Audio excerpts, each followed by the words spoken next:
Hi everybody, I'm Julia and this is Julia at Home. This video is going to be about my favorite spring picture books. Before I start talking about the books though, it seems weird to put a video out in the midst of a pandemic and not address it. So first, I just want to say that I hope you and your families are all healthy and safe. My heart goes out to everybody out there that's been affected thus far, and I know there's a lot more to come. Secondly, I just want to say that if you are a homeschooler and you're quarantined, or if you are not a homeschooler and find yourself home with your kids, one of my biggest recommendations right now would be to read them books. And I realize not all libraries may be open, but hopefully you have some books. And these are my favorite picture books. They can be ordered and I have links below, but you don't have to start with these. You could start with any books that you are drawn to. So read to your children and get outside in nature. It doesn't need to be with other people if you're social distancing, but spring is happening around the country and around the world on the northern hemisphere. And there are always things to look for in nature, and it's so stress relieving and honestly distracting, and I think healing for parents and children alike. So now that I've gotten that out of the way, I'm going to show you 10 picture books today that I love to read to my kids in the spring. So I'm going to start with some books for the littlest children, and I have some board books here. The first is Spring by Gerda Muller, and I have a whole set of these, one for each season. These are wordless picture books with beautiful pictures of things that happen in spring. And I'm pretty sure that these are scenes, I don't know, could be Scandinavian. She's from somewhere in Europe, so the scenes are very European. But it's really fun to talk about what you see in the picture with your children. It's great for language development. Those that are just learning to talk, you can point some things out and then have them show you what they see. Have slightly older ones, have them tell you what's happening. This is particularly good for, what order do these things happen in and what's happening. So you just talk to them throughout looking at the book, and they can also look at it on their own, and it's beautiful picture. So that's Spring by Gerda Muller. This one is newer to us. This is Pippa and Pell in the Spring Garden. I got it for my kids this year for spring. We have the winter one. Well, it's in my winter books video, but I also got it for our weather unit because it's about snow. But this is Pippa and Pell in the Spring Garden. And Pippa and Pell are just little, I think they're supposed to be gnomes. So they're small, and they go and they encounter animals while they're out and about. And I love gardening. If you also love gardening and you haven't already, I have a gardening channel. So check that out. It's in the description box below, and I'll also, I'll link it here as well. But yeah, I love all things gardening. So spring is the beginning of me pulling out my gardening books. This is Plant a Kiss. This is not really about gardening, but it's planting. I usually actually take this out for Valentine's Day, and it is well loved. Since my oldest was little, and she's 7 now, we've been reading this every year. I tend to keep it on my special shelf with seasonal books, so that we generally just look at it in like February through spring. And it's a really sweet story about a girl who actually does plant a kiss. Ooh. And it's really simple, easy words. And I don't want to give it all away, but it has this kind of a texture to it. And so at the end, well, throughout and towards the end, the kids can like touch the textural element of it. So that's kind of a fun bonus. It's not the point of the book, but I like that. That's Plant a Kiss by Amy Krause Rosenthal. Yeah, I just love this book. So this could go on a Valentine's Day list. That's normally when I bring it out, but I also think it's appropriate for spring. Now this one is really an early spring book. It's at Grandpa's Sugar Bush. So we're in Vermont, and right now in March is maple sugaring season. So all the pails are out. Actually, there's newer technology that they all use tubes that makes it easier, so you don't have to go get the buckets every day. But regardless, this is a fun book about a boy who goes and spends his spring break with his grandfather at the sugar bush, and it has beautiful pictures and goes through the whole process of collecting the sap and how they make the maple syrup. And they're just doing it out in the woods here. The really rough old-fashioned way, I guess would be today. And so I like to read it to my kids at this time of year as there's maple sugaring. Big Sarah's Little Boots was actually a hand-me-down from a family member whose kids are older. And we love this book. We have read it so many times. And it's just about Sarah, whose boots get too small. And she tries so hard, every way she can think of, to stretch them out because she loves her boots. So it goes through all her creative ways of trying to stretch them out. And finally her mother tells her that she didn't shrink, or her boots didn't shrink, she grew. She doesn't want to accept this at first, but she does end up finding new boots and giving the other ones to her little brother. So it ends well. This is just a random one we were handed down, and I really like it. It's Paulette, I'm going to go with Bourgeois and Brenda Clark here. Again, it'll be linked below. So if I'm not saying it correctly, you'll still be able to find it. And I really enjoy this. These next couple are great to pull out around the spring equinox, which I believe is, it's usually on or around March 20th, which I think is a Friday this year. So I will be posting this. It'll be later this week as I'm posting this.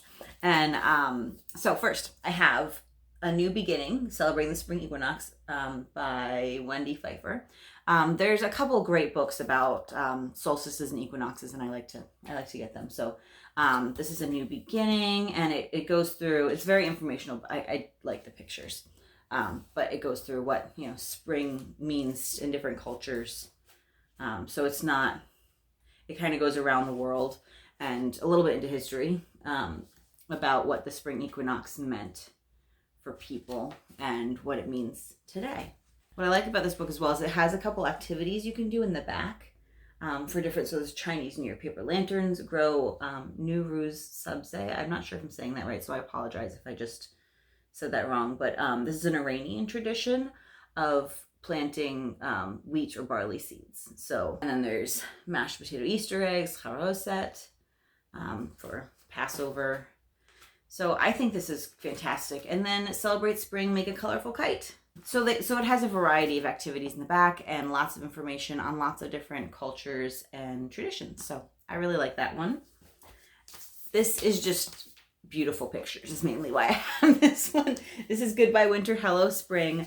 I believe we've read there, I don't think I have it, but there's I think a Goodbye Autumn, Hello Winter. It's just, we taken that one out from the library, but it's just saying hello and then goodbye to things. So it kind of goes through some of the winter things. There's their glass house or their greenhouse. And then,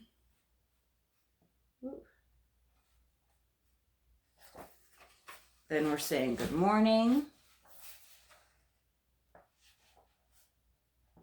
And I'm skipping through, right? But it moves from winter into spring with the pretty pictures. So this is Goodbye Winter, Hello Spring. So this one, along with New Beginnings, I'd like to pull out around, this is a newer twist this year, so it's the first year I'm pulling it out, but they're great to pull out around the spring equinox. I have 3 more books. This one is Weaving the Rainbow by George Ella Lyon and illustrated by Stephanie Anderson. Again, I love these pictures. This is one of my favorite books for pictures.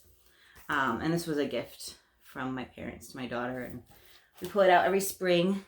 It starts with the baby lambs. Here, I'm going to show you every picture, but it talks about the lambs and they go through a first winter, and then their next spring they're shorn. And then she's a weaver, so she then cards and spins the yarn, and she dyes it. Look how pretty that picture is. I mean, doesn't that just make you want to be have all those pots and be dyeing? I don't know. That's what it makes me want to do. And she's got all these colorful yarn now, and then she is going to make it into a tapestry. And I'm missing a corner there, which I'm sure was because of a child. White sheep in rainbow pastures. How pretty is that? I mean, yes. Yes, so that is Weaving the Rainbow. I have another one that's along the same lines, and this is Pels New Suit by Elsa Besco. And it's similar because it's also related to sheep and wool and how cloth is made. So this is an older one. I have several Elsa Bascal books. They are beautiful. They're just like really almost magical. This one, it doesn't have as much magic in it. It's Pell. He has a little lamb, and obviously his suit is getting too small for him. And so it's interesting because it's back in the days where, you know, they didn't just run to the store and buy new clothes every season, right? He wore that until it couldn't fit him anymore. And now he's going to do the work to shear the sheep. He gets his grandmas to help him. Also, look at her garden. So he's going to have this granny card his wool, and then he has another granny. He's going to have another granny spin the wool, and he trades like work for having them help him. And he's going to get dye somehow. I won't give the whole thing away. His mother's going to help him weave the wool, and he's going to have the tailor make him a suit. So he's going to trade work for his suit, and end up with a new suit at the end. So it's Pels New Suit. And it's great because not only does it go through the whole process of how you get from like the wool on the lamb or sheep to how you get the clothing, but it's just like a bartering thing, and he's helping out, and it's just, I feel like kind of good hardworking values to show your kids of how much he worked for just that item of clothing. So that's Pels New Suit. My last book here is a classic, and many of you may know it, and it is Make Way for Ducklings by Robert McCloskey. I don't know if I'm saying that right. I'm so sorry. If you've ever been to Boston Commons, there are little duckling statues. It takes place in Boston. I think there was a better jacket on this that was more colorful, but we lose the dust-covered jackets all the time. Do you do that to like your kids? But do your kids take those off? Mine are constantly taking those off. These are black and white pictures, but it's just a really sweet story about, you know, the ducklings. This is Robert McCloskey also wrote Blueberries for Sal, and I'm forgetting the name of the other ones, but he's written several classic children's books that you've probably seen or heard about before. This one might be his most famous. All the little ducklings. So this is a great one to pull out in the spring when the ducklings are hatching. So some of this is dependent on where you live. I like to try to time my books to what's going on around us. So this one might wait a couple weeks while I have the sugar bush one out, and then they get swapped out. I don't necessarily have them all out on the shelf at once, but those are my favorite spring picture books. So let me know in the comments below what you're reading right now. Do you have any favorite spring books, or just books that are favorites right now for you? And I am looking forward to getting outside and seeing all the signs of spring. Also, let me know if you see signs of spring. I hope you are all doing really well and getting some time to de-stress and read to your children. I will talk to you soon. Bye, friends.